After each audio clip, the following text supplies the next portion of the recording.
આવી અક્ષરધામથી અવનિમાં ઐશ્વર્ય મુક્તો લજી શોભે અક્ષર સાત સુંદર છબી લાવણ્ય તેજોમયી કરતા દિવ્ય સદા રહે પ્રગટ જે સાકાર સર્વોપરી સહજાનંદ કૃપાળુને નિત્ય નમો સર્વાવતારી હરી મંગલ મૂર્તિ મહાપ્રભુ શ્રી સહજાનંદ સુખરૂપ ભક્તિ ધર્મ સુત શ્રી હરિ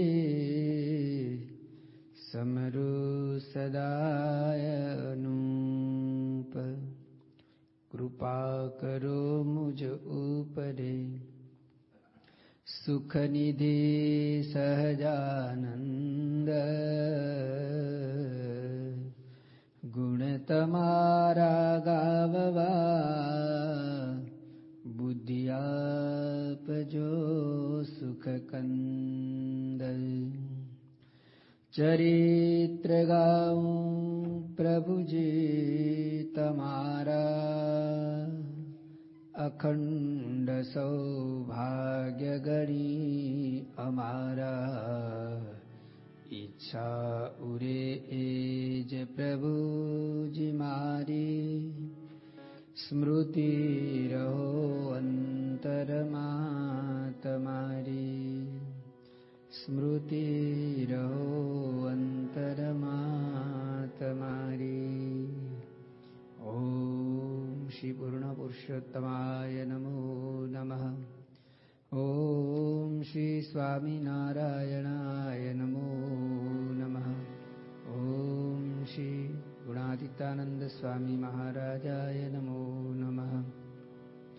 ઓમ શ્રી ભગતજી મહારાજાય નમો નમઃ ઓમ શ્રી શાસ્ત્રીજી મહારાજાય નમો નમઃ ઓમ શ્રી યોગીજી મહારાજાય નમો નમઃ ઓમ શ્રી પ્રમુખ સ્વામી મહારાજાય નમો નમઃ.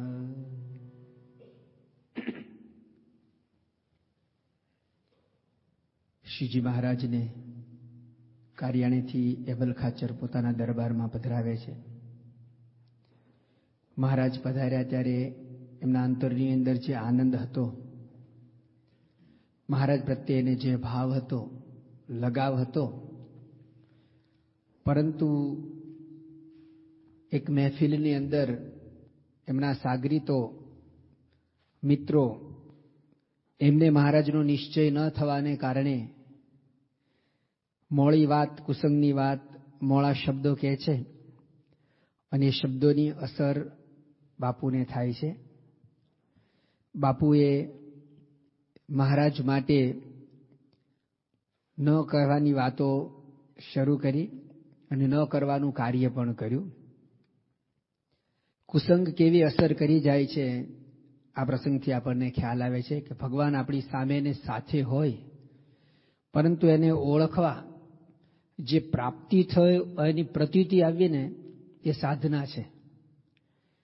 અર્જુનની સામે પણ ભગવાન કૃષ્ણ હતા અને દુર્યોધનની સામે સાથે પણ કૃષ્ણ હતા, પણ અર્જુન ઓળખી જાય છે અને દુર્યોધન જિંદગી પર્યંત ઓળખી શકતા નથી. એટલે ભગવાન સામે કે સાથે હોય એટલે ઓળખાઈ જાય એવું નથી. એમને ઓળખવા માટે ભગવાનની કૃપા અથવા તો સંતોનું સાનિધ્ય, સમાગમ જોઈએ. ભગવાનની સાથે રહેતા એટલે સત્સંગી થઈ જાય એવું એ નથી, કારણ કે એની માટેની આખી સાધના જુદી છે. તો એભલ બાપુને પણ મહારાજનો સંગ પ્રસંગ છે, સંગ છે પણ પ્રસંગ નથી. યથાર્થ રૂપમાં મહારાજને ઓળખ્યા નથી. એકવાર તો આવો પ્રસંગ બની જાય છે, ત્યાર પછી થોડા સમય પછી બીજી વાર પણ આવો પ્રસંગ બને છે. સંતો લખે છે, સંગત તેને શું કરે જઈને કુબુદ્ધિમાં ધરે કાન, સંગત તેને શું કરે. જઈને કુબુદ્ધિમાં ધરે કાન, સંગત તેને શું કરે. ચંદન ભેળો વીટાઈને રેતો રે, અને રાત દિવસ ભોયંગ. તોય કંઠેથી વિષન ઉતર્યું રે, એને ના આવી શીતળતાંગ. સંગત તેને શું કરે. એને ના આવી શીતળતાંગ. સંગત તેને શું કરે. જઈને કુબુદ્ધિમાં ધરે કાન. બાપુ મહારાજનો સંગ હોવા છતાં પણ કુસંગ કરે છે. જીવુબા લાડુબા ઉત્તરાદાબાના ઓરડાની અંદર લાલજીને દૂધ ધરાવી રહ્યા છે, અને એવામાં બાપુનો પ્રવેશ થયો. જીવુબા મહારાજને એટલા ભક્તિભાવથી, એવા પ્રેમાવેશની અંદર આવી રીતે થાળ ધરાવી રહ્યા હતા કે એમની સાથે પ્રેમથી વાતો કરતા, બોલતા હતા. મારાસમ એવો આગ્રહ કરીને વારંવાર મહારાજને આગ્રહ કરીને જમાડતા હતા.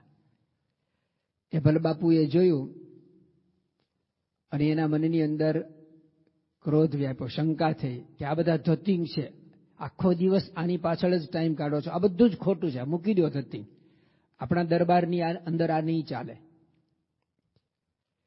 જીવબાએ બાપુની સામે આમ એક દ્રષ્ટિ કરીને જોયું. મહારાજ બાનો ભાવ પામી ગયા. એને થયું કે આ બાપુ મને બોલાવવા વાળા છે, અને કેટલી આજીજી કરીને કેવા પ્રેમથી લાવ્યા છે. અને એભલ બાપુને પ્રતીતિ કરાવવા માટે જીવુબા જે વાટકામાં ઠાકોરજીને દૂધ ધરાવી રહ્યા હતા ને, એ દૂધનો આખો વાટકો લાલજી કટકટાવી જાય છે, પી જાય છે. પારેટ ભેંસનું દૂધ હશે ને, તો લાલજીના હોઠ ઉપર દૂધની લકીર લીટી પડી ગઈ. ખાલી થયેલો વાટકો લાલજીએ બાપુ તરફ ફેંક્યો, અને જે વાટકો આમ પકડ્યો હતો ને, એમ તાજો માટીનો બનાવેલો વાટકો હોય અને આંગળાની છાપ જે રીતે ઉપસી જાય ને, એવી રીતે એ વાટકાની અંદર ભગવાને જે જગ્યાએ આમ પકડ્યો હોય ને અને ફેંક્યો ને, એની આંગળીની છાપો ઉપસી ગયેલી છે. આજે પણ એ વાટકો દાદાના દરબારની અંદર અક્ષર ભવનમાં પ્રસાદીની જે ચીજ વસ્તુઓ છે ત્યાં દર્શન આપે છે. ત્યાર પછી તો બાપુને પૂર્ણ પ્રતીતિ આવે છે. મહારાજ દાદાના દરબારની અંદર 1861 માગસર સુદ એકાદશીને દિવસે આવ્યા છે. આ વખતે દાદા ખાચરની ઉંમર 4 વર્ષ ને 21 દિવસની છે. 4.5 માસ, પોણા 5 મહિનાના 4 વર્ષ અને 21 દિવસના દાદા ખાચર છે. મહારાજ દાદાને પોતાના ખોળામાં બેસાડે. મહારાજ ખેલા નદીએ નાવા જાય ત્યારે એમની સાથે લઈ જાય, સાથે નવરાવે. લક્ષ્મીવાડીએ જાય, જ્યાં જ્યાં જાય ત્યાં મહારાજ એને સાથે લઈ જાય, અને અત્યંત હેત પ્રીતથી મહારાજ પોતે દાદાનું ચણતર અને ઘડતર કરી રહ્યા છે. દાદાનો કેવો ઘાટ ઘડવો, એમાં કેવા સંસ્કાર, કેવા ગુણો આપવા, એ સંપૂર્ણ જવાબદારી મહારાજે લીધી છે. અને કુટુંબીજનો પણ મહારાજની આ લીલા, આ ક્રિયા, આ પ્રસંગોથી અત્યંત સંતુષ્ટ છે. મહારાજ પ્રત્યે દિન પ્રત્યે શ્રદ્ધા વધતી જાય છે.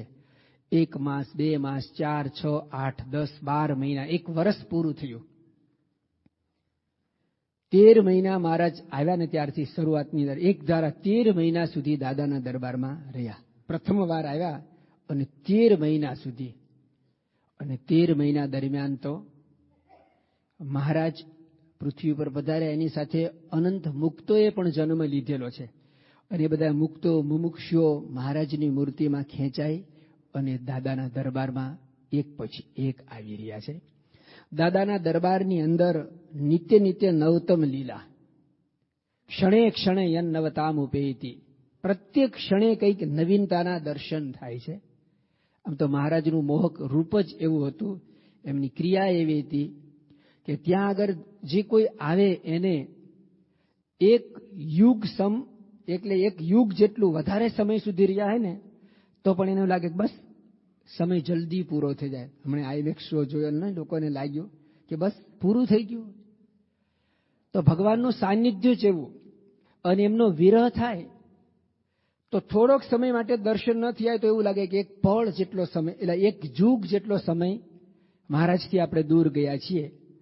તો સતત 13 મહિનાના સાનિધ્યને કારણે દાદાના દરબારની અંદર જે નિત્ય થાય કથા સભાગાવણા, નિત્ય થાય કથા સભાગાવણા, કરે કથા નિત્યાનંદ નિત્ય પુસ્તક લઈ રળિયામણા, કરે કથા નિત્યાનંદ નિત્ય રળિયામણ. નિત્ય નિત્ય આ પ્રમાણે નવીન લીલાઓ થાય છે. અને દાદાના દરબારની અંદર આવી રીતે રંગત જામે છે. આજુબાજુના ગામમાંથી જે હરિભક્તો અહીંયા આગળ આવે છે એ બધા પણ જોવે છે કે અહીંયા તો દરરોજ આનંદ ઉત્સવ થાય છે. એટલે નજીકના ગામોમાં રહેવાવાળા ભક્તોએ મહારાજને વિનંતી કરી, મહારાજ તમે જે રીતે અહીંયા દાદાના દરબારની અંદર સુખ આપો છો એવું જ અમારે ત્યાં પધારીને અમોને પણ આ પ્રમાણે આપની મૂર્તિનું, આપણા દર્શનનું સુખ આપો.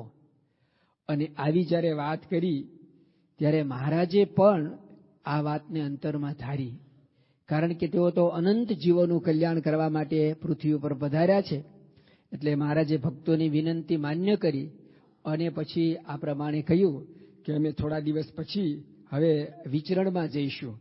અને જેવી રીતે મહારાજે જેવી વિચરણ કરવા જવાની વાત કરી એટલે દાદાના દરબારની અંદર શોક વ્યાપી ગયો, સન્નાટો વ્યાપી ગયો. બસ મહારાજ જશે. મહારાજે કહ્યું કે ભાઈ અમે તો જેવી રીતે અહીંયા તમને સુખ આપવા આવ્યા છીએ એવી રીતે બીજા ભક્તોનો પણ ભાવ હોય, એટલા માટે અમારે તો અનંત જીવોનું કલ્યાણ કરવાનું છે. એટલા માટે અમે જ્યાં જ્યાં મુમુક્ષુઓ હોય ત્યાં આગળ જરૂરથી જઈશું. અને આવી જ્યારે વાત કરી ત્યારે દાદા ખાચરના જે બહેનો અને કુટુંબીજનોએ મહારાજને વાત કરી કે મહારાજ અમે તો એવો નિયમ લીધો છે કે આપનું દર્શન ન થાય ને તો અન્ન જળ મોઢામાં મૂકવું નહીં. એટલે જો તમે અહીંથી જઈશો તો પછી કાં તો અમને સાથે લઈ જાઓ અને કાં તો તમે અહીંયા રહો, બીજો આનો વિકલ્પ નથી. મહારાજે જાણ્યું કે ખરા ભાવથી આ બોલે છે અને ખરેખર એવા નિયમો લીધેલા કે પૂર્ણ પુરુષોત્તમ નારાયણ ભગવાનની પ્રાપ્તિ થઈ. સામાન્ય રીતે એવું હોય કે ભગવાનની પ્રાપ્તિ થાય એને માટે લોકો સાધન કરે. અહીંયા આગળ પ્રાપ્તિ થયા પછી એમની પ્રસન્નતા માટે સાધન થઈ રહ્યા છે. એટલે ભગવાન પૂર્ણ પુરુષોત્તમ નારાયણ દરબારની અંદર વિરાજમાન છે, છતાં પણ એમને રાજી કરવા, એમને પ્રસન્ન કરવા માટે આ પ્રમાણે તપ કરી રહ્યા છે, ત્યાગ કરી રહ્યા છે. અને કેવળ એક મહારાજ રાજી થાય એ ભાવનાથી જ તમામ પ્રકારની સાધના કરી રહ્યા છે. મહારાજે જ્યારે અંતરથી જાણ્યું કે કુટુંબીજનોનો ભાવ પ્રેમ સાચો છે એટલે પછી મહારાજે કહ્યું કે તો પછી એવું કરીએ કે અમારે ગયા વગર તો છૂટકો જ નથી, પરંતુ તમારો નિયમ સચવાય એના માટે અમે અહીંયા આગળ એક અમારું સ્વરૂપ પધરાવીએ અને એ સ્વરૂપના તમારે દરરોજ દર્શન કરવા, એની પૂજા કરવી અને એની આરાધના કરવી. અને જ્યારે અમે વિચરણ કરીને અહીંયા આવીએ ત્યારે અમારા દર્શન કરવા. આવી રીતે મહારાજે નક્કી કર્યું. અને પછી મહારાજ ખેલા નદીમાં સ્નાન કરવા જતા હતા. ત્યાં આગળ રસ્તામાં એક સલાટ શિલ્પી એક ટોપલાની અંદર મૂર્તિ લઈને જતો હતો દેખાયો. આમ જુઓ તો ગઢડા જેવા ગામની અંદર અત્યારે પણ કોઈ એવો શિલ્પી મૂર્તિઓ વેચવા માટે આવતો હોય એવું તો ક્યારેય જોવા આવતું. મૂળા વેચવા કદાચ આવે, પણ મૂર્તિ વેચવા એવા ગામડાની અંદર શું આવે, કોણ આવે? પણ મહારાજની ઈચ્છા હશે એટલે આવી રીતે એક શિલ્પીને ત્યાં આગળ મૂર્તિ લઈને આવતો જોયો.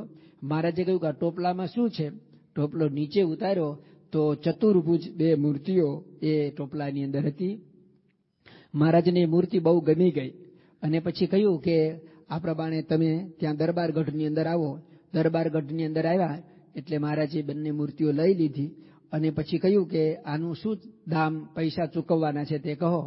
એટલે પેલો શિલ્પી કે હું જરા ઘેલા નદીમાં સ્નાન કરીને આવું છું અને પછી એનું જે કંઈ આપવાનું હોય મને આપજો. મહારાજ કે બહુ સારું. ઘેલા નદીમાં સ્નાન કરવા ગયો તે ગયો. પાછળ માણસ મોકલ્યો કે પેલા શિલ્પીને બોલાવો એને પૈસા ચૂકવીએ, પરંતુ એ શિલ્પી પછી દેખાયો નથી. મહારાજે જોયું કે આ મૂર્તિ ભગવાનની ઈચ્છાથી જ અહીં આવી છે. એ મૂર્તિનું પૂજન કરી અને આ પ્રમાણે શ્રીજી મહારાજે દાદાના દરબારની અંદર એ વાસુદેવ નારાયણની જે મૂર્તિ છે એની સ્વહસ્તે પ્રતિષ્ઠા કરી.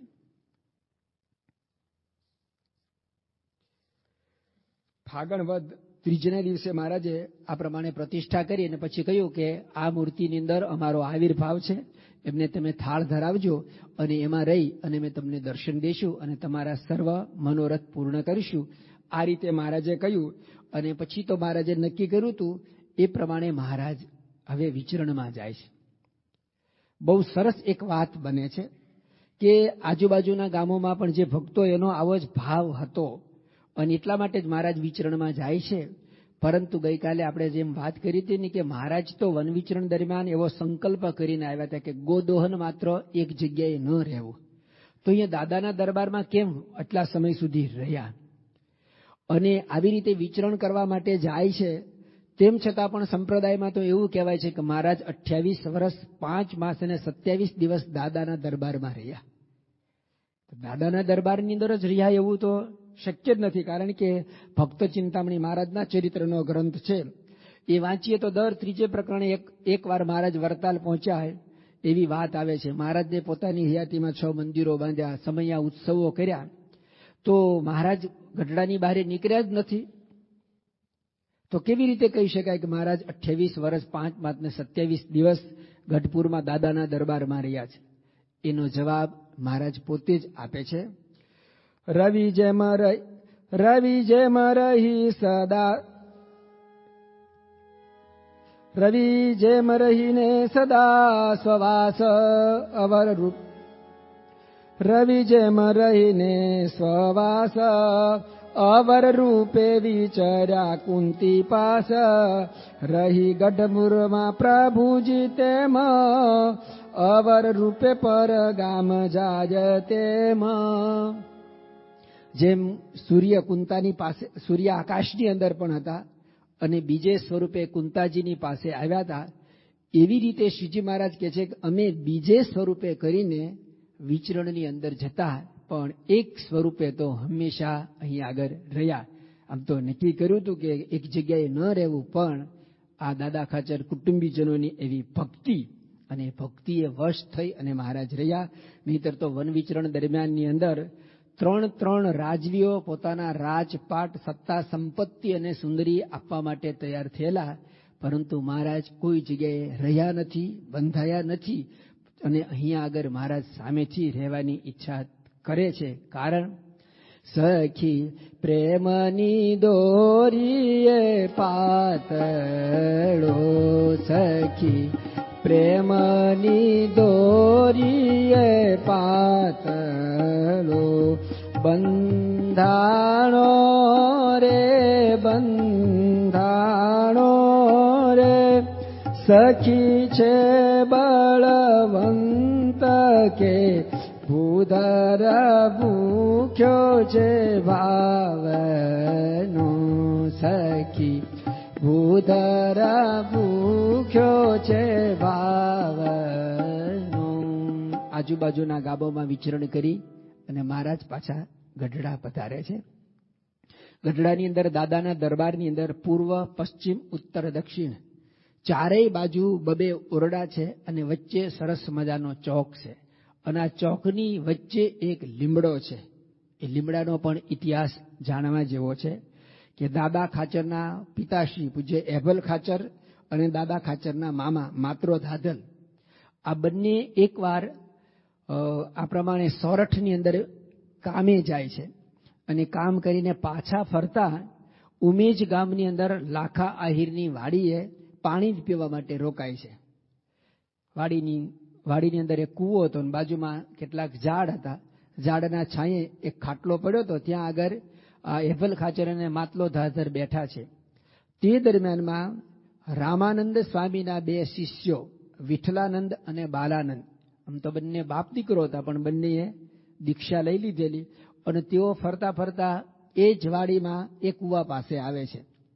અને ત્યાં આગળ જ્યારે આવ્યા ત્યારે એ મોટો જે ઝાડ હતું ને એના નીચે એક નાનો એવો લીમડાનો છોડ જોયો. અને વિઠ્ઠલાનંદ અને બાલાનંદ બંને આ પ્રમાણે પરસ્પર ચર્ચા કરી રહ્યા છે કે આ જે છોડ છે ને એ દૈવી છોડ છે. આ છોડ નીચે ભગવાન સાક્ષાત વિરાજમાન થશે. આવી બંને જણા વાત કરે છે. અને એભલ બાપુ અને માત્ર ધાધલ આ વાતને સાંભળે છે. વિઠ્ઠલાનંદ અને બાલાનંદ તો ત્યાંથી વાત કરીને નીકળી ગયા. એ વખતે એભલ બાપુએ લાખા આહિરને કહ્યું કે આ લીમડાનો જે નાનો છોડ છે એને હું લઈ જઈ શકું? આમ તો વળી ભગવાનની પ્રેરણા એ છોડ નીચે રણછોડ ભગવાન બેસવાના હશે એટલે એભલ બાપુને આવો વિચાર આપ્યો. બાકી તો ગામના ગામ ભાંગતા ચોરી કરતા ત્યારે કોઈને પૂછતા નહોતા. પણ અહીંયા આગળ પહેલી વાર એને પૂછે છે કે ભાઈ આ હું છોડ લઈ જાઉં. હવે ખેડૂત લોકોને તો ઉપર મોટો લીમડો હોય ને, ઉનાળાના સમયમાં અત્યારે લીંબોળી પાકે અને લીંબોળી નીચે ખરે, એમાંથી તેવા સેંકડો છોડ ઉગતા હોય અને નાશ પામતા, એની કંઈ એને ગણતરી હોય નહીં.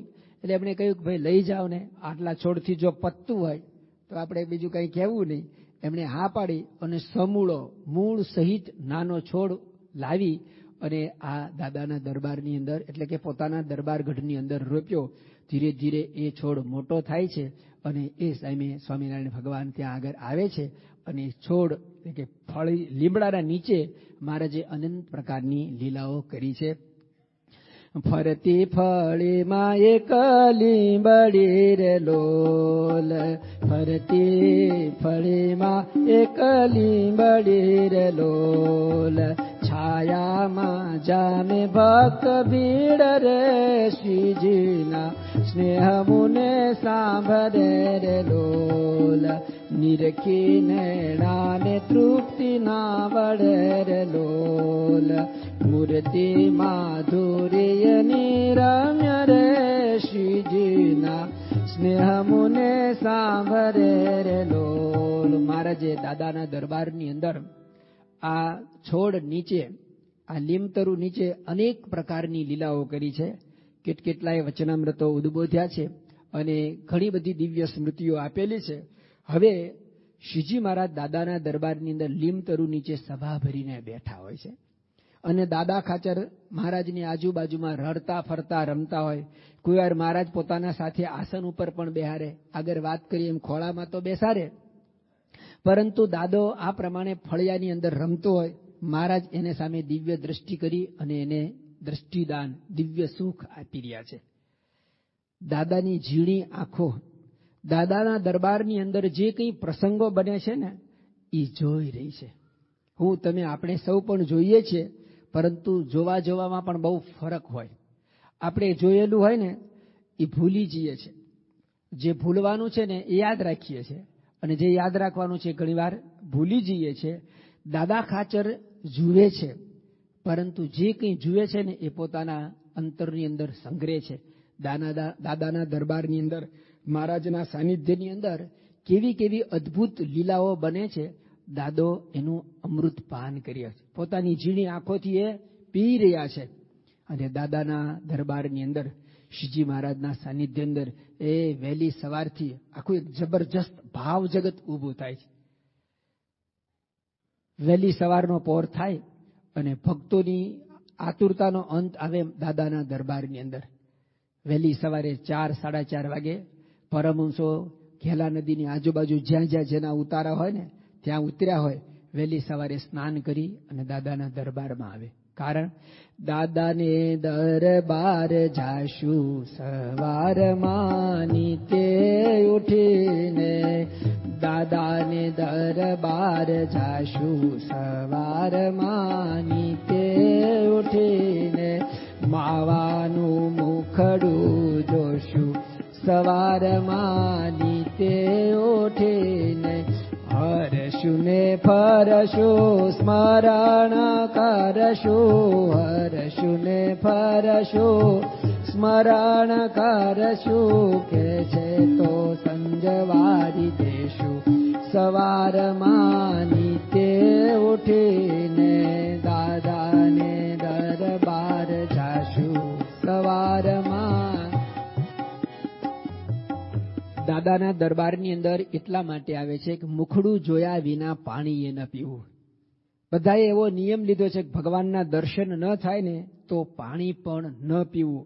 આવા સૂર્યવંશી ટેકીલા ભક્તો છે અને મહારાજના દર્શન કરવા માટે રાત રહે પાછલી 4 ઘટિકાતે, વહેલી સવારે 4 વાગે ઉઠી અને સૌ ભક્તો આ પ્રમાણે મહારાજના દર્શન કરવા માટે આવે અને મહારાજને આ પ્રમાણે વિનંતી કરે. મહારાજ પોતે હજી પહોંચ્યા હોય ને તો ભગવાનની જગાડે, સૂતા ઉઠી રે સમરૂ સહજાનંદ, વેણલા ભલે વાળ્યા રે, જાગો જીવન રે.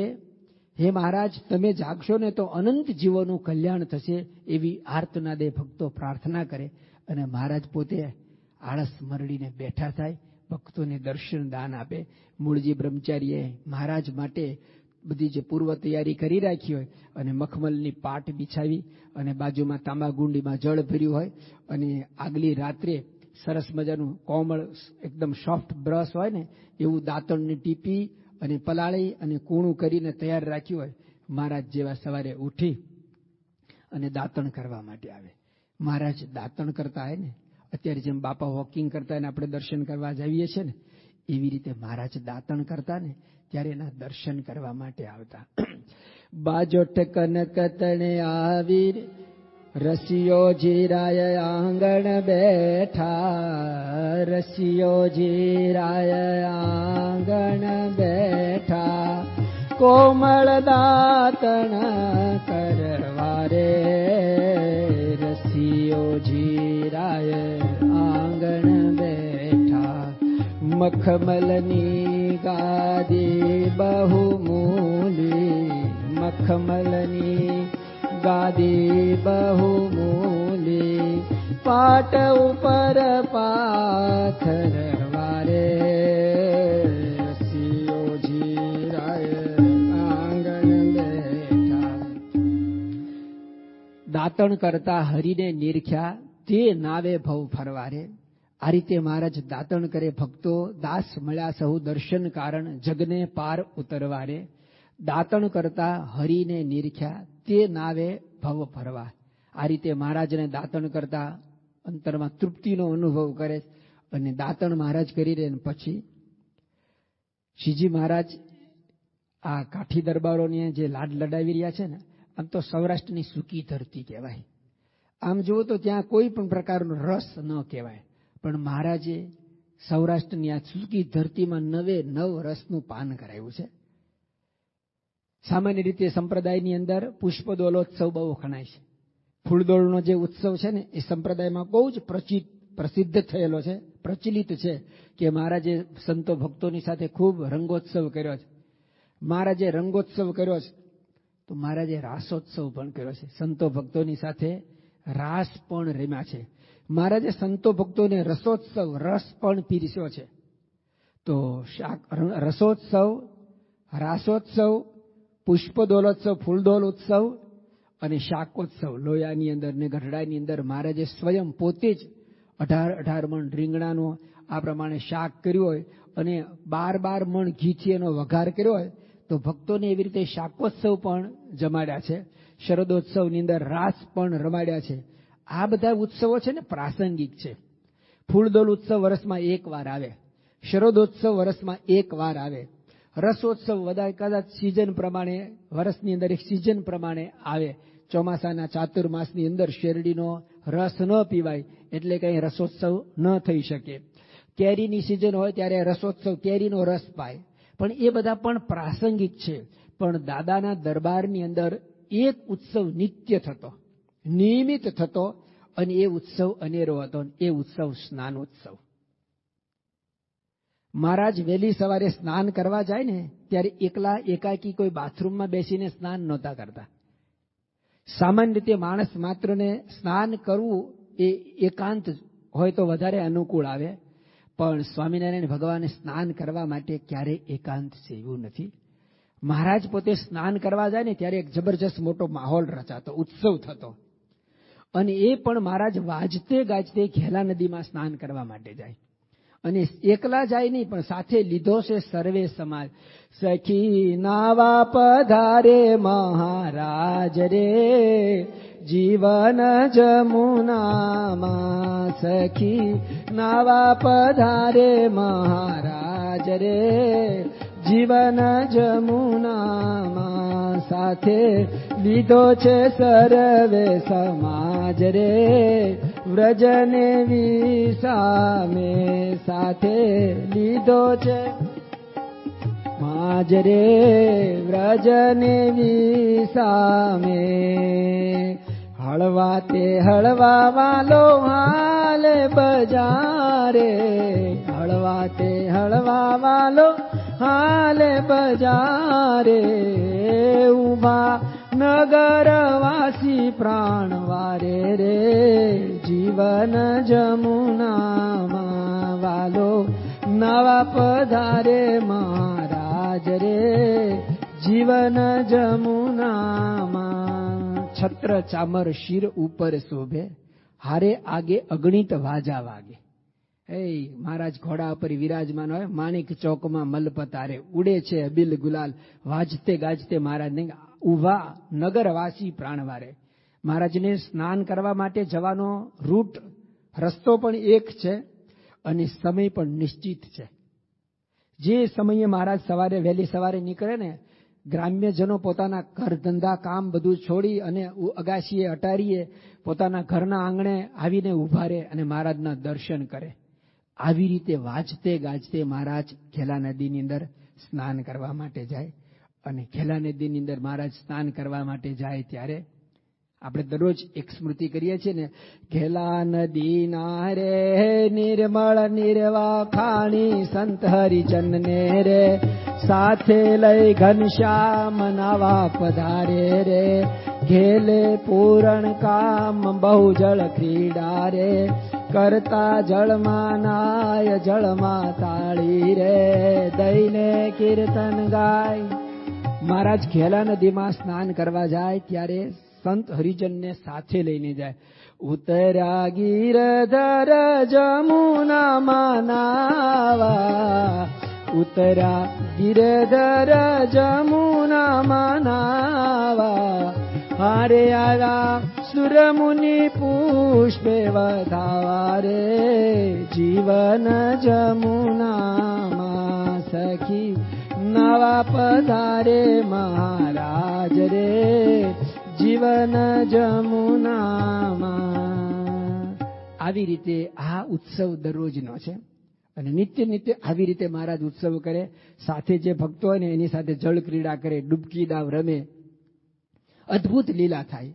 ડૂબકી દાવની એક વાત આવી ત્યારે એક પ્રસંગ રમૂજી છે અને સ્મૃતિ કરવા જેવો છે. 1972માં પરમ પૂજ્ય પ્રમુખ સ્વામી મહારાજ સોરઠની પંચતીર્થી કરવા માટે, જ્યાં આગળ સ્વામિનારાયણ ભગવાને સોરઠમાં વિચરણ કર્યું છે, એ બધા ગામોની અંદર, તીર્થધામોની અંદર બાપા પોતે 150 જેટલા સંતોને લઈને યાત્રા કરવા માટે નીકળેલા. ગણોદની અંદર સ્વામીશ્રી બપોરે 4 વાગે શૌચ વિધિ એટલે બહિર્ભૂમિ જવા માટે ગયા અને બહિર્ભૂમિ જઈને પછી સ્વામીશ્રી સ્નાન કરવા માટે આવ્યા. ગણોદ દરબારની પ્રસાદીની જે વાડી છે ત્યાં આગળ સ્વામીશ્રીને સ્નાન કરવાનું હતું. લગભગ 4x4 ની અથવા કે 6x6 ની નાની કુંડી હતી, પાણીનો નાનો હોજ. સ્વામીશ્રી એમાં સ્નાન કરવા માટે ઉતર્યા. એ વખતે જે મેં સંતો બધા સાથે હતા, કેટલાક યુવકો જે પછી સાધુ થવાના હતા, એ બધા સાથે ફરતા હતા. સ્વામીશ્રીને નવરાવવા માટે ત્યાં આગળ આવ્યા. તો એ વખતે મુંબઈનો એક નાનો કિશોર સ્વામીશ્રીની સાથે ફરતો હતો. એમનું નામ હિતેશ પારેખ. સ્વામીશ્રીએ એને દ્રષ્ટિ કરી અને એને કહ્યું, તું પણ મારી સાથે અંદર કુંડીમાં નાવા માટે પડ. તો મુંબઈનો છોકરો સ્વામીશ્રી સાથે ફરે છે, ખૂબ ચબરાક ચાલાક અને એમ સ્વામીશ્રીના એક એક બોલને તત્પર ઝીલવા વાળો. સ્વામીશ્રી આમ ઈશારો કર્યો ને, કપડાં બદલવા માટે ન ગયો. ભગતજી મહારાજને જેમ સ્વામીએ કહ્યું 68 તીર્થ ત્યાં છે અને પહેર્યા કપડે એઠવાડની કુંડીમાં ખાબક્યા હતા ભગતજી મહારાજ. તો એવી રીતે હિતેશ પારેખે પહેરેલા કપડે કુંડીની અંદર જંપલાવ્યો અને સ્વામીશ્રી અને હિતેશ 2 જણા સ્નાન કરે છે. સ્વામીશ્રી હિતેશને કહ્યું ચાલ આપણે ડૂબકી દાવ રમીએ, એટલે પાણીની અંદર આપણે ડૂબકી મારીએ. હિતેશ તો તરત તૈયાર થયો કે ચાલો. સ્વામીશ્રીએ સાથે ઉભેલા સંતોને કહ્યું કે તમે ગણતરી કરજો, 1, 2, 3 એક જ લઈથી એવી રીતે ગણજો કોણ વધારે પાણીમાં રહે છે. સ્વામી અને હિતેશે સ્વામીશ્રી જ્યારે પાણીમાં હાજી ડૂબકી મારે ને ત્યારે આમ નાક પકડી અને પછી ધીમે રહીને પાણીમાં ઉતરે. એટલે સ્વામીશ્રી તો પાણીમાં આમ ડૂબકી મારીને ઉતર્યા. સંતોએ ગણવાની શરૂઆત કરી. મુંબઈના છોકરા ને આમે જે લોકો ટેલિવિઝન જોતા ને હોશિયાર હોય એના કરતા ચાલાક વધારે હોય. એટલે આ છોકરાએ શું કર્યું કે પાણીમાં ડૂબકી મારી અને 2-3 સેકન્ડ થઈને તે પાણીની બારે આવી ગયો. અને સ્વામીશ્રી તો ઘણા સમય સુધી પાણીની અંદર રહ્યા. અને જેવા સ્વામીશ્રી આમ પાણીમાંથી બારે આવતા ને ત્યારે એને ફરી આમ ડૂબકી મારીને પાણીની અંદર બેસી ગયો. સ્વામીશ્રી પાણીમાંથી બારે આવ્યા. સંતો તો 1, 2, 3, 4 એવી રીતે 70, 71, 72 એવી રીતે ગણતરી કરતા હતા. અને સ્વામીશ્રીએ જોયું આ તો મારા કરતા વધારે પાણીમાં સમય રહ્યો. પણ મોટા પુરુષ છે ને એ નિર્દંભ છે, નિર્મળ છે. એના અંતરની અંદર દંભ, કપટ, છલ એવું કશું જ નથી. એટલે એમણે તો માની લીધું કે મુંબઈનો છોકરો છે, સ્વિમિંગ પુલમાં જતો હોય, પ્રેક્ટિસ હોય અને વધારે સમય રહેતો હશે. પછી જેવો એ બહાર નીકળ્યો ને એટલે બીજા બધા છે ને એમ થોડાક પહેલાથી મને મોઢા ઉપર હસતા હતા. સ્વામીશ્રી એ હસવાને કારણે નહીં પણ ભોળા ભાવે અથવા તો અંતર્યામી કહેવાય ને, મોટા પુરુષ છે ને એ અંતર્યામી છે. એમની આગળ કોઈ આપણું કૂડ કપટ કશું ચાલતું નથી. નિષ્કુળાનંદ સ્વામીએ લખ્યું છે, અંતર્યામીની આગળે નહીં ચાલે જૂઠ જરાય, એવું વિચારી આપણે કસર ન રાખવી કાય. ભગવાન અંતર્યામી છે, એની આગળ કશું ચાલે નહીં. સ્વામીશ્રીએ નિર્દંભ ભાવે પેલાને કહ્યું ચાલ આપણે બીજી વાર ડૂબકી મારીએ. આને તો કદાચ 100 વાર મારવાની થાય તો શું વાંધો છે. તરત હા પાડી ચાલો. સ્વામીશ્રી આમ તૈયારી કરી અને ડાબે હાથે કરી અને એનો હાથ પકડ્યો, એને સાથે લીધો. હવે તો શું કરે, એટલે થોડી વાર થઈને એને તો ગુંગળામણ થવા લાગી. અને સ્વામીશ્રી તો પહેલેથી એક અચ્છા તરવૈયા છે ને, સ્વામીશ્રીને જળક્રીડા તો અત્યંત પ્રિય છે. એટલે પેલો તો એકદમ આમ ગુંગળાવા લાગ્યો. થોડી વાર સ્વામીશ્રીએ હાથ પકડી રાખ્યો, ખ્યાલ આવી ગયો કે ભાઈ આની કેપેસિટી પૂરી થઈ ગઈ છે. સ્વામીશ્રીએ હાથ છોડી દીધો, ઉપર આવી ગયો. સ્વામીશ્રી તો ઘણો સમય સુધી પાણીમાં રહ્યા અને પછી બહારે આવ્યા.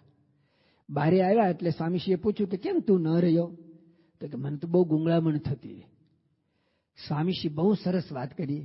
સ્વામીશ્રી કે ભગવાનને યાદ કરીને પાણીમાં રહીએ ને તો ગુંગળામણ ન થાય. જો એમનું નાવું, ખાવું, ગાવું જે કંઈ છે ને એ ભગવાનની સ્મૃતિએ સહિત છે. બાકી પાણીમાં ડૂબકી મારતા આપણને લાગે કે ભગવાનની સ્મૃતિએ સહિત પાણીમાં ડૂબકી મારતા હશે. પણ સ્વામીશ્રી કહ્યું ભગવાનની સ્મૃતિએ સહિત જો પાણીમાં ડૂબકી મારીએ ને તો આપણને ગુંગળામણ ન થાય. તો મહારાજ પણ આ રીતે કાઠી દરબારોની સાથે ડૂબકી દાવ રમે, જળ ક્રીડા કરે છે અને અનંત પ્રકારની આવી રીતે લીલાઓ કરી અને ભક્તોને સુખ આપે છે. દાદા ખાચરને પણ મહારાજ આવી રીતે દરરોજ પોતાની સાથે સ્નાન કરાવે. આમ લોટો ભરીને મહારાજ દાદાના ઉપર પાણીનો અભિષેક કરે. આપણે નીલકંઠ ભરણીનો અભિષેક કરીએ છીએ ને એવી રીતે મહારાજના પવિત્ર હાથે દરરોજ દાદાના શરીર ઉપર મહારાજના હાથે આવી રીતે પાણીનો અભિષેક થાય. દાદો ધન્યતા અનુભવે છે. મહારાજ ખેલા નદીમાં સ્નાન કરીને પાછા ફરે ને ત્યારે ઘોડી પર દાદાને આગળ બેસાડે અને મહારાજ ઘોડલા ખેલવતા આ પ્રમાણે દાદાના દરબારમાં વાલો ઘોડલા ખેલાવે ઘનશ્યામ રે, બાઈ મારે આંગણીએ, મારું ચિતડું હરે છે સુખ ધામ રે, આંખલડીની અણીએ. આવી રીતે મહારાજ દરરોજ દાદા ખાચરને આવી રીતે સુખ આપે છે અને એ રીતે એમનું પોષણ કરી રહ્યા છે. ધીમે ધીમે દાદા ખાચર મોટા થાય છે. હવે એમને અક્ષર જ્ઞાન આપવાનું છે. એ અક્ષર જ્ઞાન આપવા માટે મહારાજે આ રીતે સુરેન્દ્રનગરના 2 જે પંડિતો હતા, જાદવજી, એમને બોલાવીને કહેલું કે તમારે દરરોજ દાદા ખાચરને આ રીતે ભણાવવાના છે. અને એક સુરતના કાયસ્થ હતા, એમને મહારાજે કહ્યું કે તમારે દાદા ખાચરને બીજી બધી વિદ્યાઓ શીખવાડવાની છે. રાજકુમાર છે ને દાદા ખાચર, નાનું પણ રજવાડું છે અને રાજકુમારોની રીત રસમ, એની રહેણી કેણી એ બધી સામાન્ય લોકો કરતાં થોડી જુદી હોય. તો એ રીતે દાદાને રાજવિદ્યા શીખવવાની સ્વયં જવાબદારી મહારાજે સ્વયં પોતે લીધી. એટલે કે એને પટ્ટા ખેલવવાના હોય. અત્યારે જેમ કરાટે છે ને, એવી રીતે જૂના જમાનાની અંદર રાજકુમારોને પટ્ટાબાજી ખેલવામાં. હાથમાં એક સૂતરનો પટ્ટો હોય અને એ પટ્ટો એવી આમ ચાલાકીથી ચલાવે ને તો કોઈ એની નજીક આવી ન શકે. એટલે ફિઝિકલી શારીરિક રીતે કોઈ નુકસાન પહોંચાડી ન શકે. તો એ રીતે પટ્ટાબાજી, તલવારબાજી, બંદૂકના બાર કરવા, ઘોડા ખેલવવા, એ બધી પણ એક કળા હોય છે. તો આવી બધી જુદી જુદી પ્રકારની જે વિદ્યાઓ છે એ આ પ્રમાણે 2-3 જણા મહારાજ પોતે અને આ સુરેન્દ્રનગરના જે જાદવજી અને સુરતના કાયસ્થ પિતાંબર, આ બધા જ દાદા ખાચરને આવી રીતે શીખવી રહ્યા છે. અને આ દરેકની અંદર મહારાજનું ડાયરેક્શન તો ખરું જ. મહારાજ પોતે જ એની અંદર કાંઈ ક્ષતિ ખામી દેખાય તો આ પ્રમાણે સૂચન કરે અને એ રીતે દાદાને આ પ્રમાણે મહારાજ સુખ આપે છે. એમ કરતાં કરતાં દાદાની ઉંમર 12 વર્ષની થાય છે. અને દાદા ખાચરના પિતા શ્રી એભલ ખાચર એ પોતે બીમાર પડે છે. અને અગાઉ પણ ઘણીવાર એવી રીતે નાની મોટી બીમારી આવી હોય છે, પણ આ વખતની જે બીમારી છે ને એ દીર્ઘ બીમારી છે, લાંબી બીમારી છે અને ઘણા સમય સુધી સાજા થતા નથી. મહારાજ એકવાર વિચરણમાં જાય છે અને એભલ બાપુ તો અહીંયા બીમાર છે. એમની માંદગી જરા વધારે ગંભીર બની અને મહારાજને સમાચાર મોકલ્યા. એટલે મહારાજ વિચરણ ટૂંકાવી અને દાદાના દરબારની અંદર આવે છે. જ્યારે મહારાજ દાદાના દરબારમાં આવે છે અને જોયું કે એભલ બાપુ તો આ પ્રમાણે ખૂબ ગંભીર બીમારી ગ્રહણ કરીને સૂતા છે. અને મહારાજ જેવા દાદાના દરબાર એભલ બાપુની રૂમમાં જાય છે, ઓરડામાં જાય છે, મહારાજે જોયું કે બાપુ હવે લાંબો સમય દેહ રાખશે નહીં. અને કુટુંબીજનોને પણ મહારાજે જે રીતે એભલ બાપુને જોયા, તપાસ્યા, એનાથી ખાતરી થઈ કે હવે એભલ બાપુ વધારે સમય રાખશે નહીં. એટલે કુટુંબીજનોએ મહારાજને સામે જોઈ પ્રાર્થના કરી કે મહારાજ કંઈક કૃપા કરો. મહારાજે એ બધા એની પ્રાર્થના સાંભળી પણ કહ્યું કે હવે તો એભલ બાપુએ એમનું જે કર્તવ્ય છે એ પૂરું થાય છે અને આ પ્રમાણે હવે તેઓ ધામમાં સીધાવશે. આવી જ્યારે મહારાજ વાત કરે છે ત્યારે કુટુંબીજનોને બધાને થોડો આઘાત લાગે છે. પરંતુ એભલ બાપુ કરતાં પણ વધારે છત્રછાયા મહારાજની જ હતી. મહારાજ અત્યારે અહીંયા પધારી ગયા છે અને મહારાજની મરજી વિના કાંઈ થતું નથી એવી દરેકને પ્રતીતિ હતી. એટલે બધા જ કહે છે કે મહારાજ જેવી આપની મરજી. એ સમયે શ્રીજી મહારાજ એભલ બાપુને કહે છે કે બાપુ તમારે કંઈ ભલામણ કરવી છે? એભલ બાપુ છેલ્લા ઘણા સમયથી બીમાર અને અશક્ત હોવાને કારણે પથારીમાં બેઠા પણ થઈ શકતા નથી. પરંતુ જેવું મહારાજે કહ્યું ને કે બાપુ તમારે કંઈ ભલામણ કરવી છે, દાદા અંગે કંઈ કહેવું છે, એ સમયે એભલ બાપુ ધીરે રહીને બેઠા થાય છે. અને આ બાજુ મહારાજ બેઠેલા છે, બાજુમાં 11 વર્ષના નાના દાદા ખાચર ઉભેલા છે. એભલ બાપુ ધીરે ધીરે પોતાનો હાથ લંબાવી અને દાદાનો હાથ પકડે છે. બધા કુટુંબીજનો વિચાર કરે છે કે હાથ મહારાજનો પકડવાનો હોય અને દાદાનો કેમ પકડે છે? પણ એભલ બાપુએ દાદાનો હાથ પકડી અને ધીરે લઈ અને મહારાજના હાથમાં મૂક્યો અને મેં કહ્યું મહારાજ બસ આ દાદાનું કાંડું હું તમારા હાથમાં સોંપું છું અને તમે એનું સદૈવ રક્ષણ કરજો અને એનો હાથ અને સાથ આ પ્રમાણે તમે હંમેશા સાથે રાખજો. આટલું કહી અને એભલ બાપુ આંખ બંધ કરી દે છે અને મહારાજના ધામમાં પહોંચી જાય છે. કુટુંબની અંદર શોક વ્યાપી જાય છે. આજુબાજુમાંથી બધા દરબારો એમના તેરબા નિમિત્તે બધા ત્યાં આગળ પધારે છે. મહારાજ પણ આ બધાને એભલ બાપુનો જે એમને અહીંયા લાવ્યા અને જે સેવા કરી હતી એ બધાની સ્મૃતિ કરી અને શોક દૂર કરે છે. એક એવો એ પ્રસંગ સાંભળવા મળે છે કે એભલ બાપુએ જ્યારે દેહ છોડ્યો ને અને હજી એમનો અગ્નિ સંસ્કાર પણ થયો નથી, એ સમયે આજુબાજુથી બોટાદ વગેરેથી હમીર ખાચર ને બધા દરબારો અહીંયા આગળ દાદાના કારજ નિમિત્તે અહીંયા આગળ એભલ બાપુના કારજ નિમિત્તે અહીંયા આગળ આવે છે. અને એ સમયે શ્રીજી મહારાજ પોતે હવે ત્યાંથી દરબારગઢમાંથી બહાર નીકળી રહ્યા છે. મહારાજ તો બહાર દરરોજ જતા હોય પણ આજે જે બહાર નીકળવું ને જુદા જુદા પ્રકારનું હતું. એટલે જીવુબા લાડુબા વગેરે મહારાજને પૂછે છે કે મહારાજ અત્યારે આપ કઈ બાજુ? મહારાજ કહે છે કે અમને લાવવા વાળા તો હવે સીધાવી ગયા અને હવે અમારે અહીંયા રહીને શું કામ, અને હવે અમે કોને ત્યાં રહીએ? જે વ્યક્તિ પોતાના દરબારમાં લાવ્યા હતા એ તો હવે દેહ છોડીને ચાલી નીકળ્યા, તો પછી અમે પણ કોઈ એવી જગ્યાએ જઈને રહીએ જ્યાં અમારો પોતાનો મઠ, મંદિર કે કંઈક આશ્રમ જેવું હોય. એટલે બધા વિચાર કરે છે કે મહારાજ, આ દરબાર જ તમારો છે, અમે તમારા છીએ અને આપ અહીંયા જ આપણે રહેવાનું છે. મહારાજ કે એ તો બધી વાતો કહેવાય, પણ અમારે અહીંયા રહેવું હોય તો એની ખાતરી શું? કાલે સવારે કોઈ મોટું થાય અને પછી અમે અગર અહીંયા રહેતા અને પછી અમને અહીંયાથી હાકી કાઢે, દૂર કરે તો? આવા શબ્દો સાંભળીને કુટુંબીજનોને આઘાત લાગે છે કે મહારાજ, આવું તો બને જ નહીં. તો બને નહીં એ તો વાત છે ને, પણ બને તો કઈ નવાઈ ન કહેવાય. તો શું કરીએ? મહારાજ કહે છે કે તમે અમને તાંબાના પત્રો પર લેખ લખી આપો કે યાવતચંદ્ર દીવા કરો, અમે આ જે તમારો આ સમગ્ર અમારો દરબાર છે ને એ તમને લખી આપીએ છીએ. અને એવા સમયની અંદર આ પ્રમાણે સમગ્ર કુટુંબીજનો તાંબાના પત્રો ઉપર લેખ લખીને આપે છે કે મહારાજ, આમાંથી પૃથ્વીનું તળ રહે ત્યાં સુધી આ જે સમગ્ર દરબાર છે એ તમારો છે અને અમારા વંશ વારસાગત આમાંથી કોઈ મિલકત ક્યારેય કોઈની નહીં થઈ શકે. આવો લેખ લખી આપે છે. દાદાનું અભલ બાપુનું 13મું થાય છે અને ત્યાર પછી મહારાજ પોતે જ હવે દાદા ખાચરની આ પ્રમાણે સંપૂર્ણ દેખભાળ રાખે છે. એભલ ખાચરના ગયા પછી એભલ ખાચરના નાના ભાઈ જે જીવા ખાચર હતા ને, એમને મનની અંદર થોડોક પાવર વધારે આવ્યો. આમેય પોતે જ નાના હોવા છતાં પણ કારભારનો વધારે ભાર તેઓ જ માથે લઈને ફરતા હતા. હવે બને છે એવું કે એભલ ખાચરને જે રીતે શું કહેવાય, એનો દેહ ગયો પછી એને ચિત્તામાં બાયા ને, એ તો ચિત્તામાં બળી ગયા, પણ ત્યાર પછી જીવા ખાચર છે ને એ હવે ચિંતામાં બળી રહ્યા છે. કારણ કે દાદા ખાચરનું મહારાજ વધારે ને વધારે રાખે છે, દાદાને વધારે ને વધારે બોલાવે છે, દાદાના દરબારમાં મહારાજ વધારે ને વધારે રહે છે. એટલે આ બધું જીવા ખાચરને બહુ ગમતું નથી.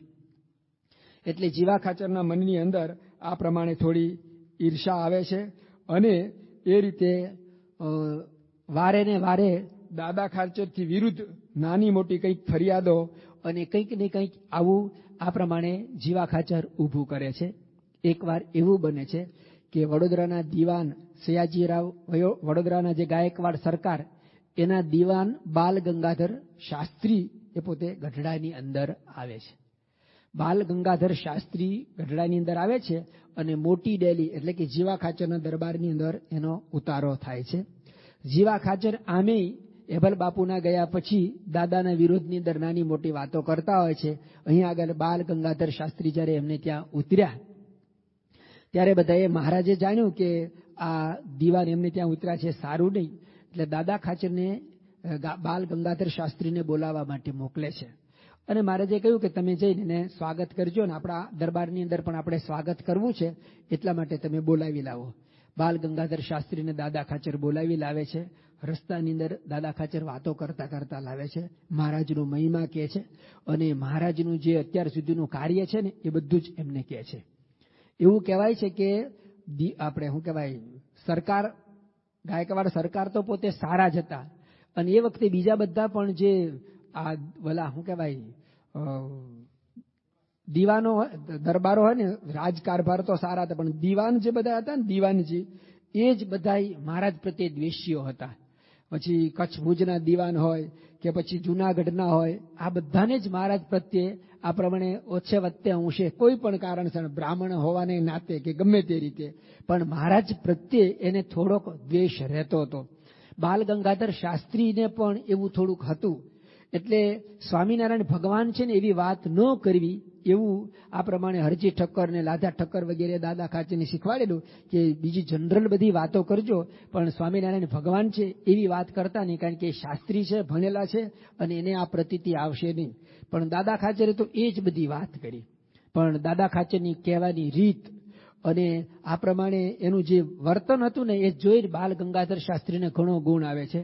મહારાજના દર્શન કરીને ખૂબ શાંતિ થાય છે અને ત્યાર પછી આ પ્રમાણે તેઓ ભાવનગર જાય છે, એના કામ માટે આવ્યા હતા. ભાવનગરનું કામ કરી અને પાછા વડોદરા જાય છે. આ પ્રમાણે બાલ ગંગાધર શાસ્ત્રીની આવી સરસ આગતા સ્વાગતા થઈ અને તેઓ તો ગુણ લઈને જાય છે. ત્યાર પછી એવું બને છે કે થોડાક સમય પછી દાદા ખાચરને મંદવાડ આવે છે અને અચાનક એવી બીમારી આવી, એ વખતે તો આવા કોઈ ઔષધો દવા કે ડોક્ટર કે દવાખાના તો ત્યાં હતા નહીં, અને એ રોગ કોઈ રીતે પકડાતો નથી. અને જોતામાં એવું લાગે છે કે દાદા ખાચરનું શરીર પણ હવે નહીં રહે. એ સમયે મહારાજ જીવા ખાચરને બોલાવે છે અને કહે છે કે દાદા ખાચરનું શરીર હવે ટકે એવું લાગતું નથી. તો તમે એવું કરો કે દાદાના વારસદાર તરીકે કંઈક વસયતનામું એમના ભાગની અંદર જેટલી કંઈ જમીન કે ગામ છે એ બધાની ઉપર તમે સહી કરી આપો. આટલા ગામ તમારા છે, આટલા એમના છે. એ વખતે જીવા ખાચર મહારાજની સમક્ષ એવું બોલે છે કે દાદા જીવતો હોય ત્યાં સુધી હું વસયતનામું ન લખી આપું. આનો અર્થ શું થાય કે દાદો મરી જાય ને તો હું લખી આપું. અને મહારાજ આ ભાવને પામતા સમજતા હતા, એટલે મહારાજ એ વખતે કહે છે કે હું દાદાને મરવા નહીં દઉં.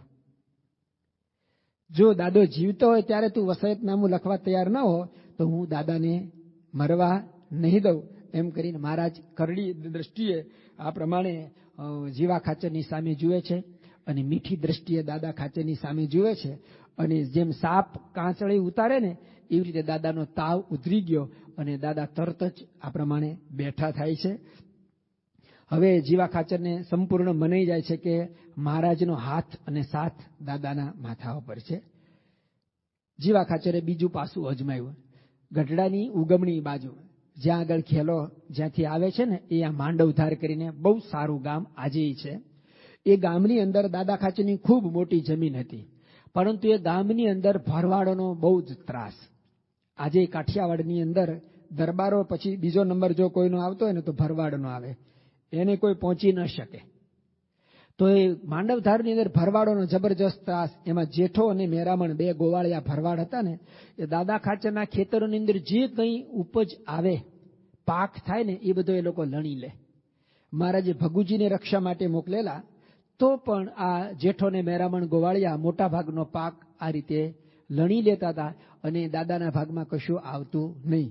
ખૂબ જ્યારે આવી ઉપાધિ થઈ એટલે મહારાજે જીવા બાપુને બોલાવ્યા અને કહ્યું, બાપુ આ જેઠો ને મેરામણ ખૂબ આવી રીતે હેરાન કરે છે, તો એનો કંઈક ઉપાય લાવવો જોઈએ, શું કરવું જોઈએ? જીવા ખાચર ધીરે રહી અને મહારાજને કહે છે કે મહારાજ, જો તમે મારું માનો ને તો તમે છે ને આ ગામમાંથી એટલે ગઢડામાંથી જતા રહો. કારણ કે મેં એવી વાત સાંભળી છે કે હવે તો જેઠો ને મેરામણ ગઢડા ઉપર ચડાઈ કરવાના છે અને સૌથી પહેલા તમને પકડી લેવાના છે.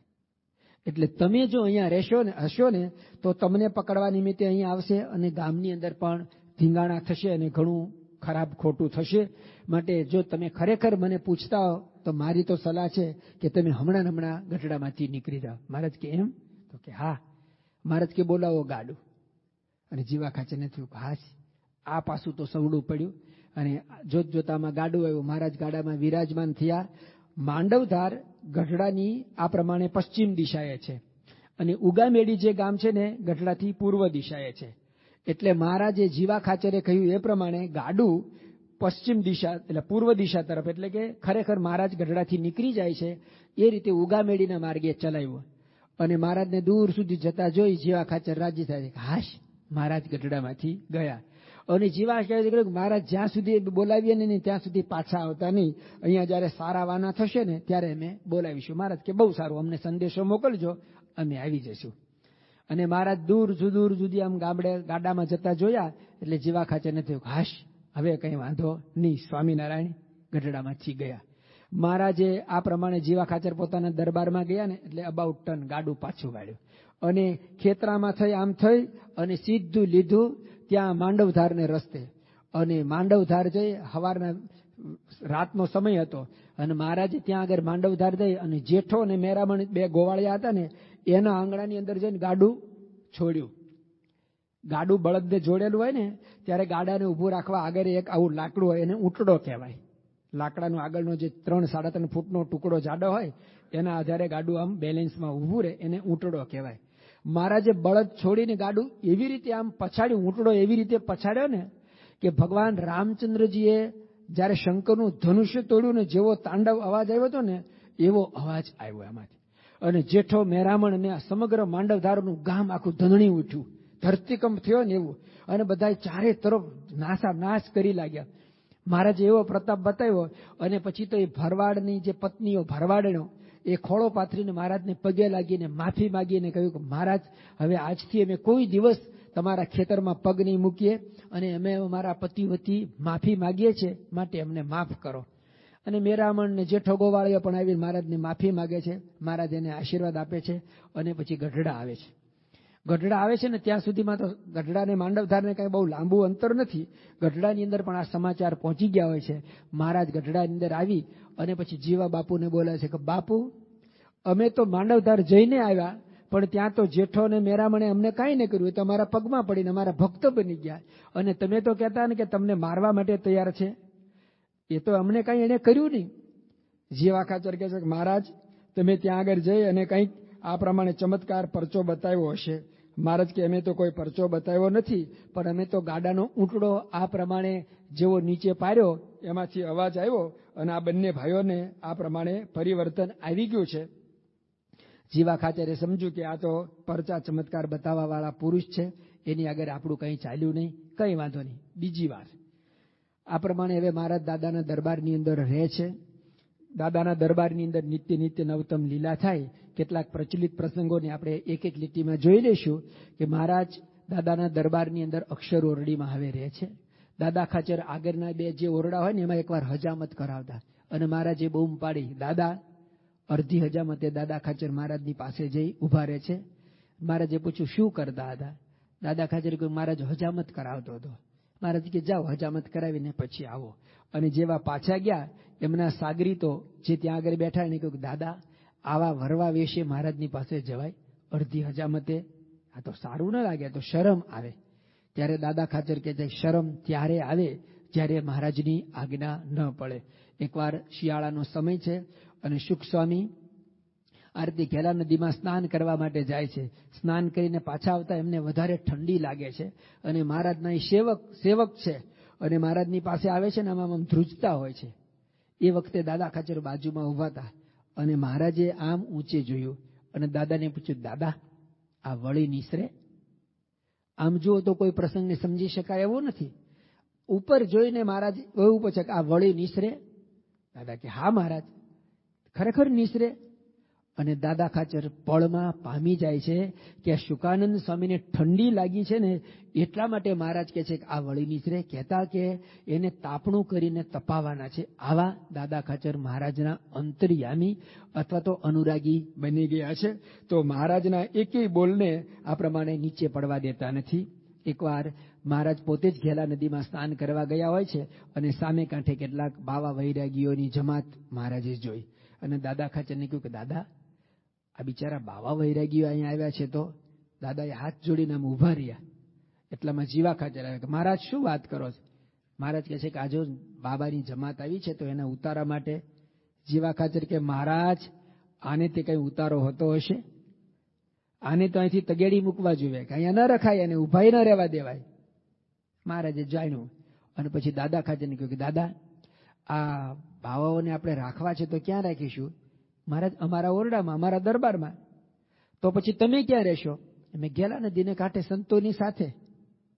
જો આ જીવા ખાચર છે ને આ દાદા ખાચર છે કે રહે છે તો બંને મહારાજની સાથે, પરંતુ એક મહારાજની જીભ વળે, મહારાજનો સંકલ્પ થાય એવી રીતે દાદાનો દેહ વળે છે.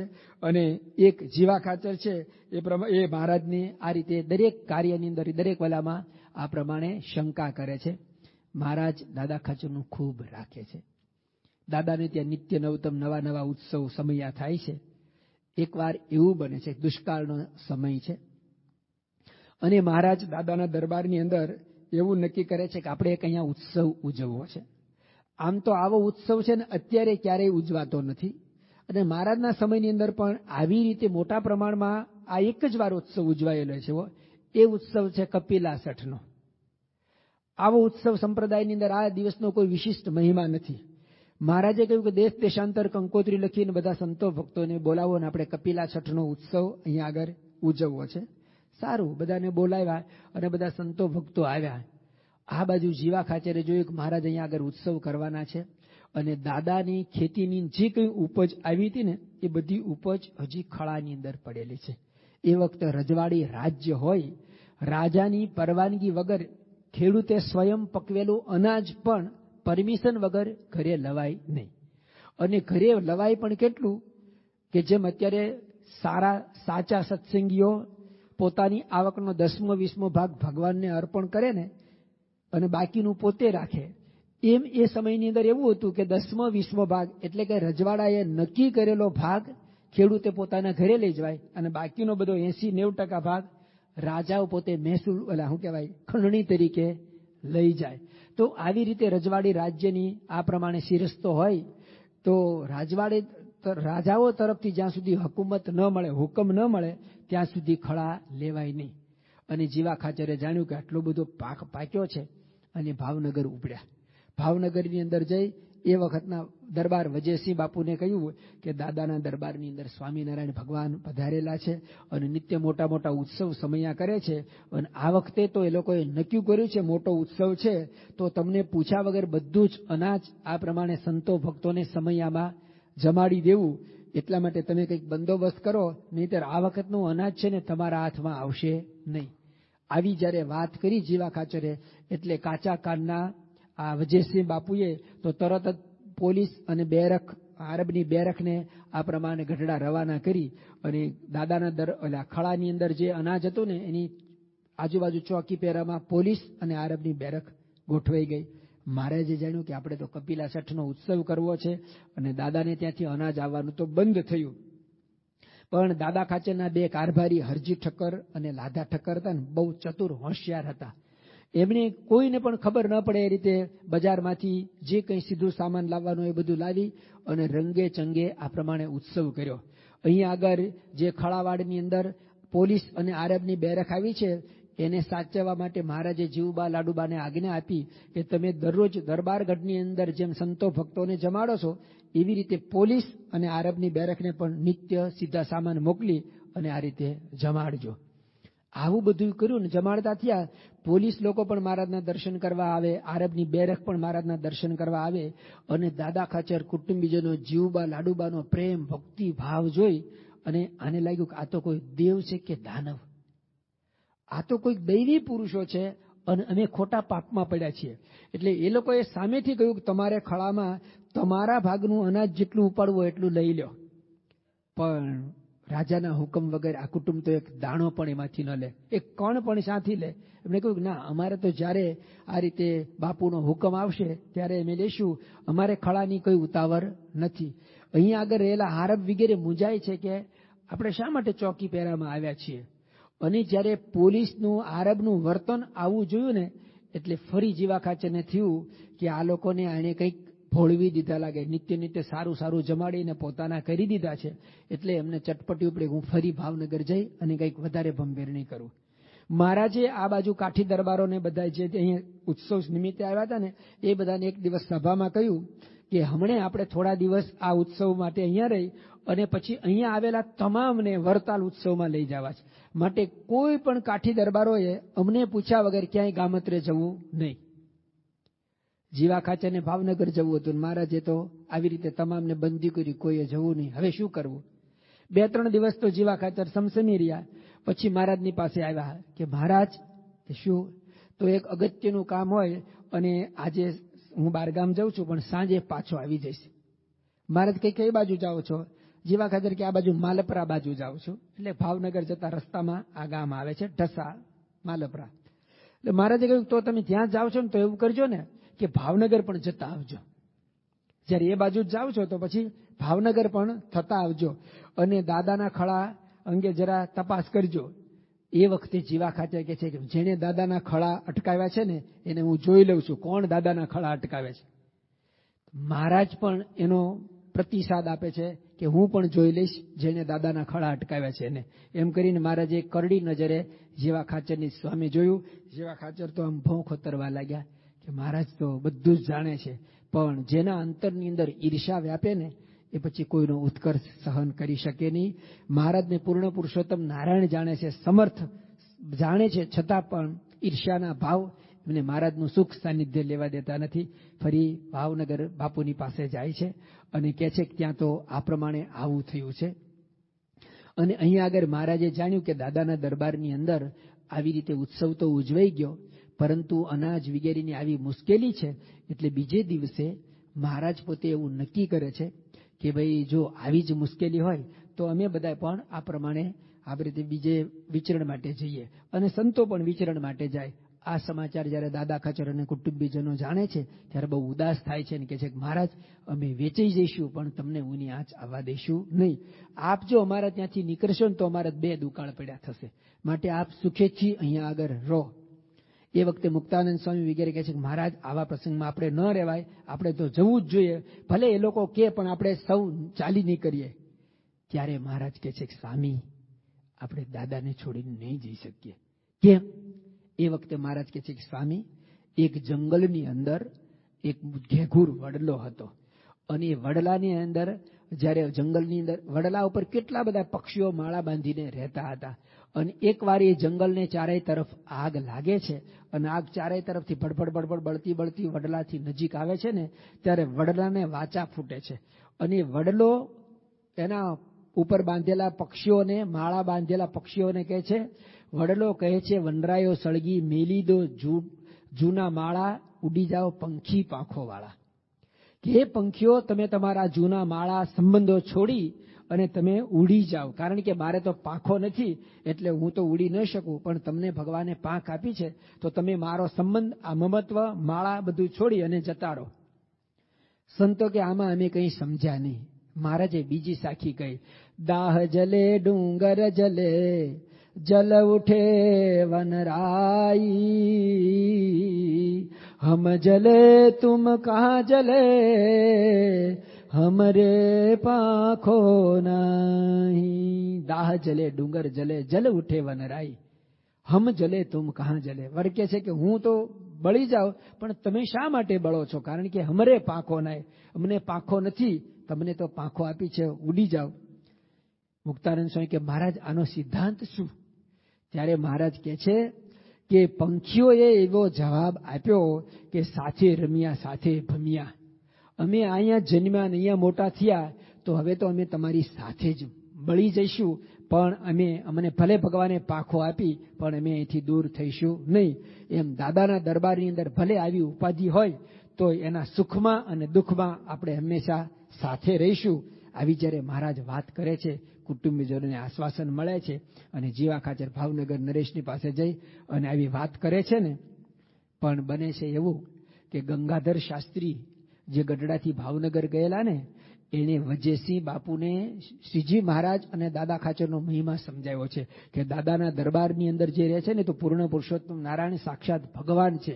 એટલે વજયસિંહ બાપુએ પહેલી વાર જે વાત કરી હતી એનું હવે પરિવર્તન આવી ગયું છે. એટલે બીજી વાર જ્યારે જીવા ખાચર ગયા અને આવી વાત કરી એટલે વજયસિંહ બાપુએ જીવા ખાચરને કહ્યું કે બાપુ તમે યાદવ જેવા અભાગ્યા કાં રહા? તમે તમારે સાથે તમારા દરબારની અંદર રહેલા ભગવાનને ઓળખતા નથી. એટલે જીવા બાપુને લાગ્યું કે આમાં તો ભાઈ બાજી ફરી ગઈ. એટલે આવા જે માણસ હોય ને એને ટોપી બદલતા વાર ન લાગ્યા, એને તરત જ પાટલી બદલી નાખી અને એને વજયસિંહ બાપુને કહ્યું તો એમ કરો, દાદાના ખળા અટકાવેલા છે ને તો એ અનાજ ઉપાડવા માટેનો રૂક્કો એટલે કે સિક્કો જે મારવાનો હોય ને એ તમે મારી આપો તો હું એ પત્ર લઈ અને આ પ્રમાણે જાઉં.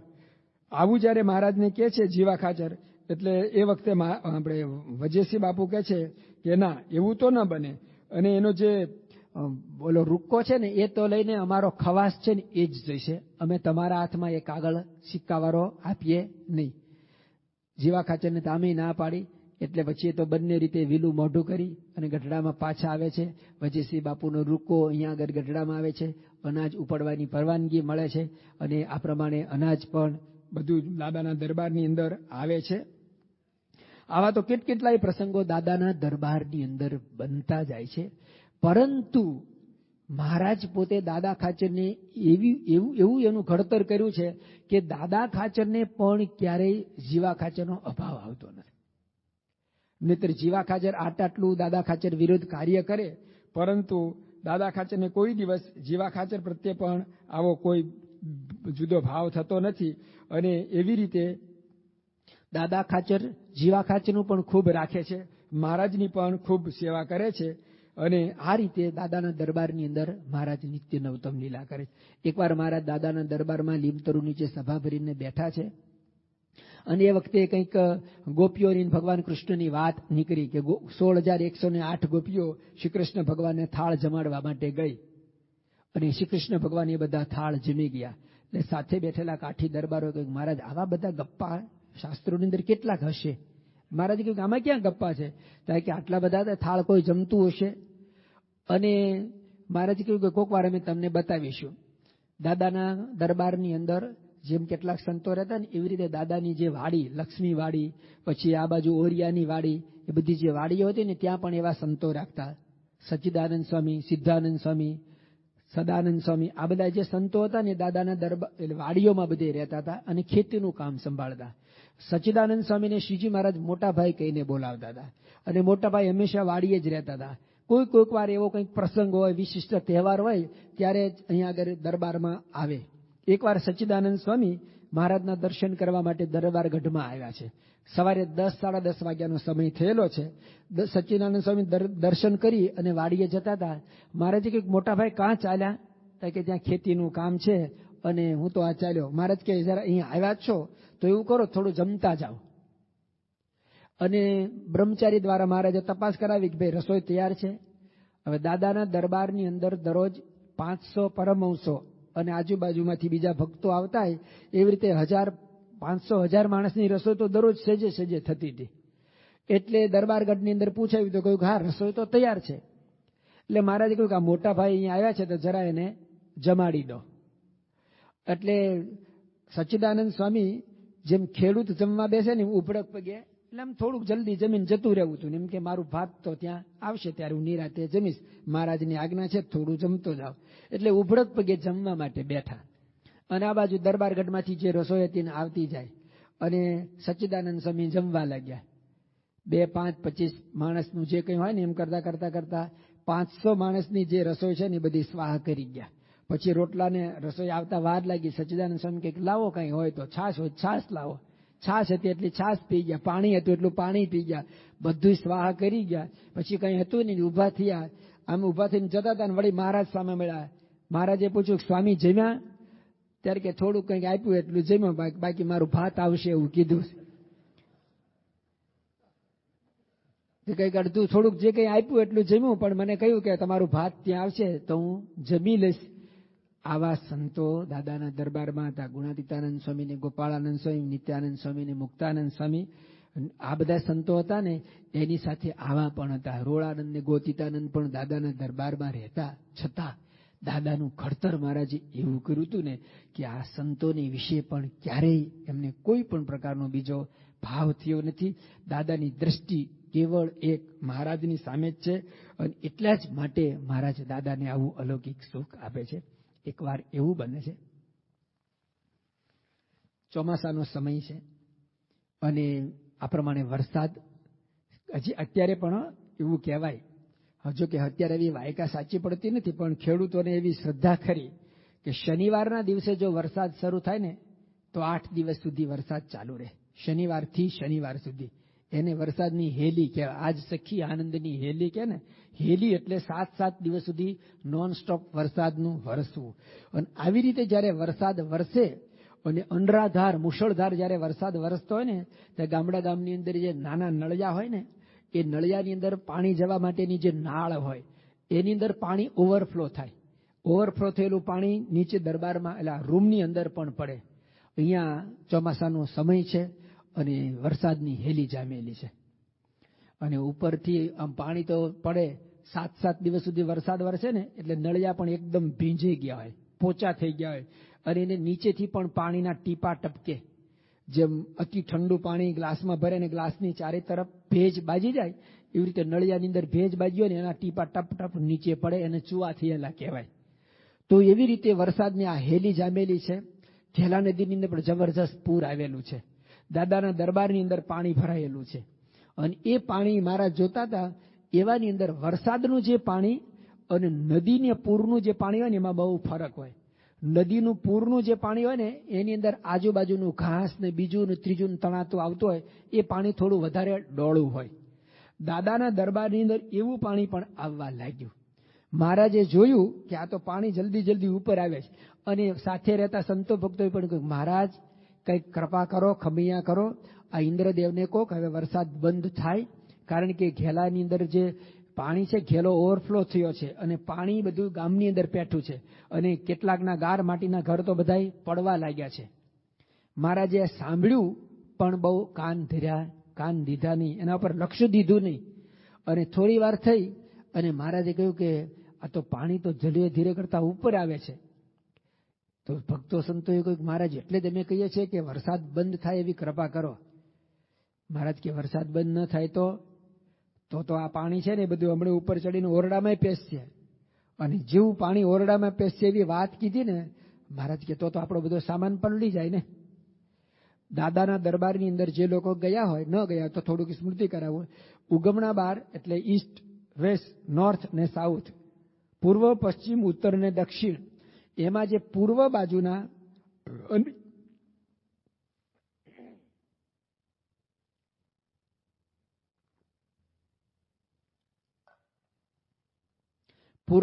અને પશ્ચિમ બાજુના જે ઓરડા છે ને એની પ્લિન્થ આ સ્ટેજ જેટલી ઊંચી છે, 5 ફૂટ ઊંચી છે.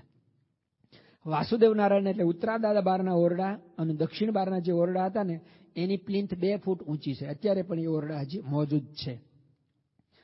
શ્રીજી મહારાજનો બધો જે સામાન છે ને ઉગમણા બારના ઓરડામાં રહેતો. મહારાજ પોતે વધારે ઉગમણા બારના ઓરડામાં રહેતા હતા. તો મહારાજે આ પ્રમાણે સંતો ભક્તો અને થોડા દરબારોને બોલાવીને કહ્યું કે આપણો જે સામાન છે ને એ બધો હમણાં પાણી જો ઉપર આવશે તો પલળી જશે, માટે આ બધો સામાન આપણે લઈ અને વાસુદેવ નારાયણ ઓરડામાં સુરક્ષિત મૂકી દઈએ. મહારાજની આજ્ઞા થઈ. ભક્તો જાણતા હતા કે આ ખોટું થાય છે, કારણ કે ઉગમણા બારના ઓરડા આટલા ઊંચા છે, ત્યાંથી લઈ અને વાસુદેવ નારાયણના ઓરડા નીચા છે ત્યાં લઈ જવાનું, પણ મહારાજની આજ્ઞા થઈ. ભક્તોએ સામાન માથે લીધો. વરસતા વરસાદની અંદર અહીંયા અમે 8 દિવસથી વરસાદ વરસવાને કારણે બધું ભેજવાળું ભીનું તો થઈ જ ગયેલું. એમાં ચાલુ વરસાદે સામાન કાઢી અને ઉત્તરા બારના ઓરડામાં ગોઠવ્યો. જેવો સામાન ત્યાં આગળ ગોઠવાઈ રહ્યો ને ત્યાં તો પાણી ઉપર ચડતું વાસુદેવ નારાયણના ઓરડામાં છાલક આવી. મહારાજ જોયું આ તો ખોટું થયું. મહારાજે પોતાના કપાળ ઉપર આમ હાથ કર્યો, અરે દાદા આ તો ભૂલ થઈ આપણી, કે આ સામાન તો ખોટી જગ્યાએ ફેરવો, કે અહીંયાથી નહીં પાછો હતો ત્યાં લો, અહીંયા તો પાણી આવ્યું. દાદા કહે કે હા મહારાજ, ચાલો પાછો ઉગમણા બારના ઓરડામાં લઈએ. વળી પાછા લબાચા બધા ઉપાડી અને ઉગમણા બારના ઓરડામાં લીધા. એટલે ચાલુ વરસાદ એકવાર આમ પડ્યો ને બીજી વાર આવ્યો, એટલે જે સામાન કોરો હતો ને એ બધો પલળી ગયો. મુક્તાનંદ સ્વામી હંમેશા મહારાજની આમન્યા રાખતા હતા, પણ આ લીલા, આ ક્રિયા, આ પ્રસંગ જોયો ને એટલે મુક્તાનંદ સ્વામી સહેજ ઉતાવળા આકળા થઈ અને મહારાજને કહે મહારાજ તમે આ શું મીંદડીના બચોળિયાની જેમ આમથી આમ બધો સામાન હેરવો ફેરવો છો? મહારાજ કે સ્વામી અમે ક્યાં સામાન ફેરવીએ છીએ? ત્યારે આ શું કર્યું? હમણાં આ ઓરડામાંથી લઈને અહીંયા નાખ્યો ને પાછો અહીંયા લેવડાવો. મહારાજ કે સ્વામી અમે સામાન નથી ફેરવતા, અમે તો દાદાનું મન ફેરવીએ છીએ, પણ એનું મન ફરતું નથી. અક્ષરાનંદ સ્વામી આ પ્રસંગ મેની વાતમાં નોંધ્યો છે. એટલું જ નહીં, પણ સ્વામી કહે છે કે મહારાજ જ્યાં સુધી દાદાના દરબારમાં રહ્યા ને ત્યાં સુધીમાં 56 વાર આવી રીતે સામાનની હેરવણી ફેરવણી કરેલી છે. અહીંયાથી અહીંયા ને ત્યાંથી ત્યાં, જ્યાં મન આવે ને ત્યાં આ પ્રમાણે ફેરવું છે. પરંતુ દાદા ખાચરે જેમ કોમની ડિગ્રી પ્રાપ્ત કરી હતી. મહારાજ જેમ કે ને આપ રીજો એમ રાજી, એ કીર્તન તો અત્યારે બન્યા છે, પણ દાદા ખાચરના અંતરની અંદર આ પ્રકારે હંમેશા ભગવાનને રાજી કરવાની જ એક ભાવના હતી. એટલે મહારાજ એમની ગમે તેટલી કસોટી કરે, પરીક્ષા કરે, તો પણ દાદાનું મન મહારાજ સિવાય ક્યાંય જતું નહોતું. એવા જે દાદા ખાચર છે એની વાત, વિશેષ પ્રસંગો આપણે આવતીકાલે વિશેષ જોઈશું. શ્રી સ્વામિનારાયણ ભગવાનની જય.